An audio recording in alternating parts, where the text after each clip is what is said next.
today I want to talk about a tip that I have for reloading bullpups. Now, I've worked with bullpups a good amount since I've been out of the military, and I've found some weaknesses of the platforms here and there, but I want to talk about a consistent method of reloading a bullpup that you may either be stuck with or you might find out is a little bit more superior because it covers basically every instance. In the case of failure to lock open or malfunctions or whatever, you can develop a consistency and not really have to think about it. And the thing behind reloads is you want it to be basically to the point of being second nature. So let's go ahead and get into it, and we'll start out with the Styro NATO. Now, with the regular Styro, you have a bolt release right here, and a lot of times they recommend inserting your magazine and then hitting the bolt release to let the recoil springs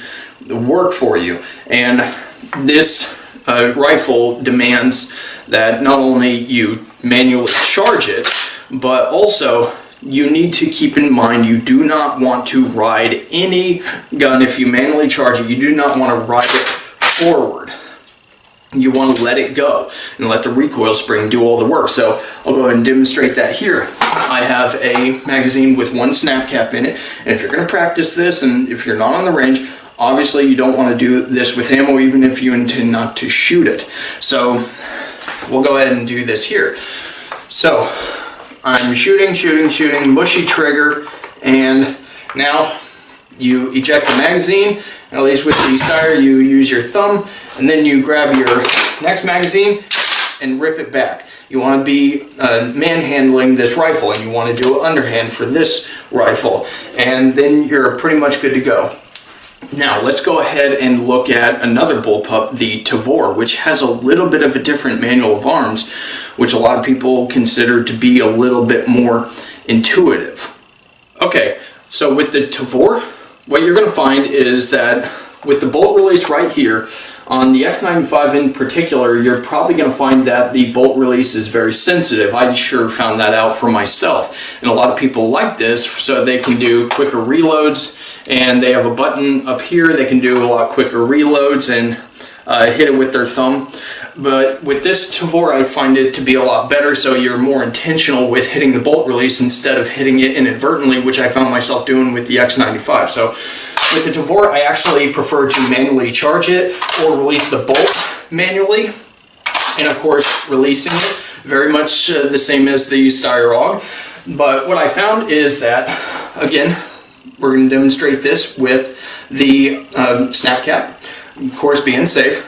So with this, you can eject it either pushing your hand back like this, or you can swipe it down, which is my preferred method because typically what you'll find is when you want them to drop, they don't drop. So with this, I take my hand, my knife hand right here, and I swipe it out. And then I grab my next magazine, and then you can hit it with your thumb just like this. You don't need to individually place your hand in order to hit it. You can, but you know, it's not necessary. So let's go ahead and talk about the next method that I like to use.